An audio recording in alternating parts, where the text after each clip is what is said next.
Iya guys, kita mulai videonya di tengah hutan. Jadi akhir-akhir ini tuh aku baru nyadar kalau misalnya ternyata kayaknya aku agak terlalu terobsesi sama botol minum deh. Tapi kenapa aku tiba-tiba terobsesi sama botol minum? Ini semua dimulai dari pas aku nyampe di Jerman. But first, coffee.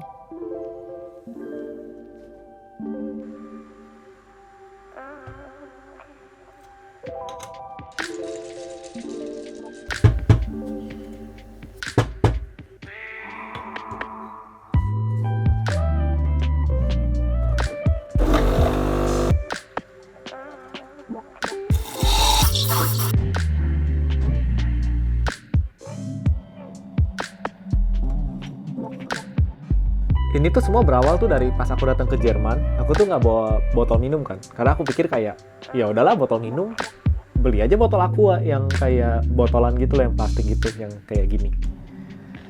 Nah terus hari-hari pertama aku di sini tuh aku beli aqua botol yang isinya 1,5 liter isi 6 gitu. Jadi aku bawa dari supermarket, masuk bus, naik tangga ke kamar, taruh, terus paling 2 hari harus beli lagi, 2 hari beli lagi, 2 hari beli lagi. Terus kayak, aduh ini kerjaannya sih lumayan banyak banget ya kalau kayak gini ya. Terus tambah lagi kan kalau di sini sistemnya kayak botol plastik yang kayak gini, kita tuh ada depositnya gitu. Depositnya tuh sekitar 25 sen atau setara kalau dirupiahin ke sekarang itu sekitar 4.000 rupiah satu botol. Nah, yang bikin keselnya itu harga airnya sendiri tanpa botolnya itu lebih murah daripada botolnya. Jadi kalau misalnya ditotalin itu kalau ditotalin tuh satu botol aqua kayak gini itu tuh sekitar 8.000 rupiah.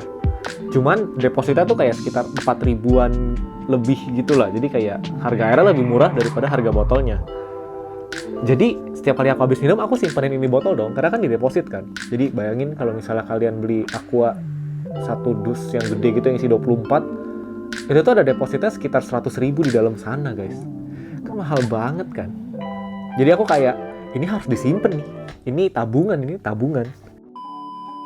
Karena aku capek harus beli botol terus bawa pulang simpen, terus beli lagi 2 hari lagi. Jadinya aku pikir kayaknya aku harus beli botol minum deh. Satu, karena kita kan di sini air keran bisa kita minum kan, dan dua, jadi aku nggak perlu beli, dan aku juga nggak perlu beli botolan lagi gitu loh. Jadi makanya aku koleksi banyak banget botol. Nah, jadi dari kemarin tuh aku bingung kan, kayak kalau misalnya kita bisa bawa air kemana-mana pakai botol plastik, atau bahkan sekarang ada termos yang insulated, bahkan panasnya bisa stay di dalam botol. Bahkan sekarang beberapa botol udah ada yang kayak, dia bisa panasin lagi, ada heating elemennya di bawahnya. Terus kalau zaman dulu orang gimana ya minumnya? Terus aku baca research. Nah, jadi orang zaman dulu dia tuh minum antara dari daun atau dari sungai langsung. Terus kalau gitu, kalau misalnya dia lagi dalam rumahnya tiba-tiba aus, harus ke sungai gitu. Lucu juga. Tapi make sense sih. Makanya kayak kita lihat semua peradaban itu ada di dekat sungai kan. Tapi kalau misalnya sungainya kayak Sungai Ciliwung, sakit perut gak ya? Jadi mereka tuh minum kayak gini. Ya ini air keran, aku tahu. Di sini kita boleh minum sih, untungnya kita boleh minum. Jadi mari kita coba minum dulu. Jadi tadi minum kayak gini, masukin diserap pakai tangan gini, terus Ya Allah, aku pasrahkan diriku sepenuhnya pada saat itu kepada penguasa langit dan bumi. Kalau aku ikhlas, ya Allah. Oke. Wah. Ya, but you got the point, right? Oke. Nah, terus masalah kedua lagi yang aku kepikiran tuh, satu, kalau misalnya sungainya kotor gimana? Dua, kalau misalnya mau minum harus keluar rumah terus ke sungai, gelap-gelapan gitu, agak serem juga ya. Ya mungkin bisa pakai obor kali ya. Nah, yang ketiga, kan tangannya kotor ya, habis pegang apapun kan, kayak pegang literally apapun. Dan zaman dulu kan kayaknya belum ada hand sanitizer ya. Kalau sekarang kan kita bisa pakai hand sanitizer, pakai kucuk-kucuk, tangannya bersih, bisa minum pakai tangan. Terus kalau misalnya zaman dulu orang yang nggak punya hand sanitizer sakit perut kan. Terus tambah lagi kalau sungainya kotor. Wow. Mungkin gara-gara itu lifespan-nya jadi lebih pendek zaman dulu dan banyak penyakit. Interesting. Nah, terus yang ini agak jijik sih. Ini jijik banget. Cuman aku harus kasih lihat kalian sebentar.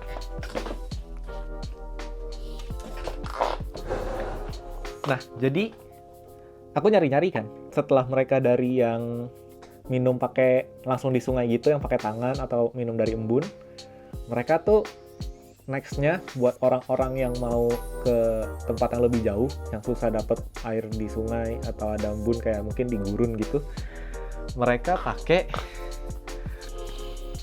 jeroan. Iya, jeroan yang kayak intestine atau apapun itu, usus-ususan itu kan kulitnya tebal tuh dan tahan air kan. Jadi mereka pakai itu, terus dicuci, terus diikat, terus jadi tuh buat air minum gitu. Kayak bayangin ini aku ada contohnya kayak gini. Kayak gini nih. Ini itu kulitnya sosis, cuman aku kosongin sosisnya terus aku masukin air. Ini jijik banget sih. Lihat deh.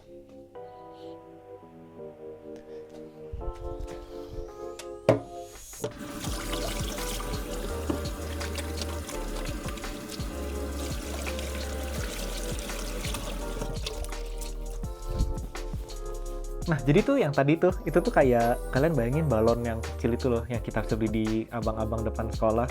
Terus kita lemparin ke temen itu, yang bajunya jadi basah tapi balonnya kecil banget itu, kayak segede bakso gitu. Ya kira-kira kayak gitu, cuman dia dari jeroan gitu kayak. Terus selanjutnya tuh aku baca tuh mereka tuh pakai kayak gourd itu kayak yang di bawah gara itu loh, yang itu yang buat tampung pasirnya si gara itu. Ya, jadi mereka pakai itu terus diisiin air, jadi kemana-mana bisa dibawa gitu. Terus mereka pakai dari tanah liat, terus ke kaca, terus selanjutnya ke plastik. Dan di sini aku ada 3 biji yang dari material tersebut.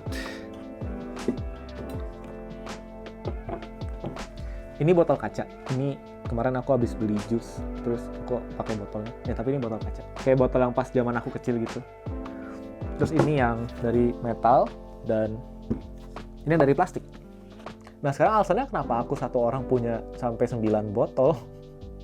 Terus kayak aku bukan buat jualan juga, bukan buat pinjemin ke temen juga. Jujur, aku nggak tahu sih. Kayak contohnya ini. Kenapa aku beli 2 biji yang sama, cuma beda warna?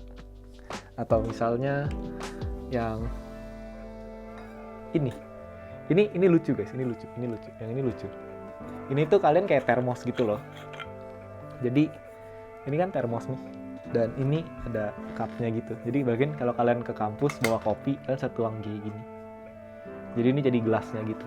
Jadi kalian punya gelas, tapi dalam pakai termos. Ah bang, lu ngomong belibet bang. Jadi kalian punya gelas dan termos di saat yang bersamaan.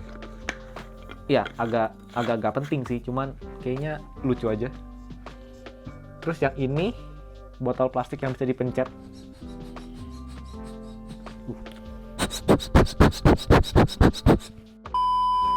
Botol yang ini itu aku pakai kalau misalnya aku lagi lari, karena kalau aku bawa botol yang kayak gini kan berat banget ya. Jadi kayak botol yang kayak gini aku bawa pas buat lari. Nah, sekarang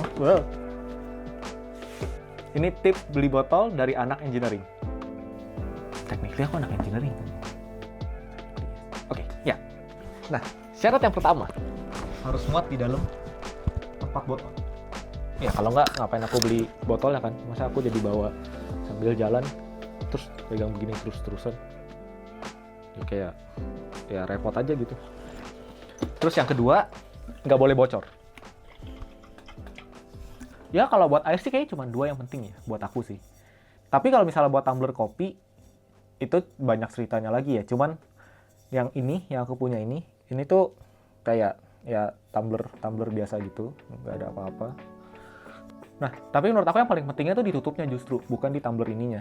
Ininya penting, cuman nggak terlalu penting menurut aku. Yang lebih penting di tutupnya. Bayangin kalau misalnya kalian beli minuman kopi yang ada susunya, atau apapun yang bisa basi lah kalian masukin ke dalam sana.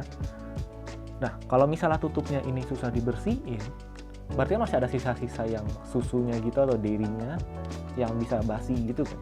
Tapi jadinya bau banget, bener-bener bau banget. Jadi sekarang aku udah nggak pakai lagi, aku udah buang, aku ganti ke yang ini, yang lebih simple dan gampang dibersihin.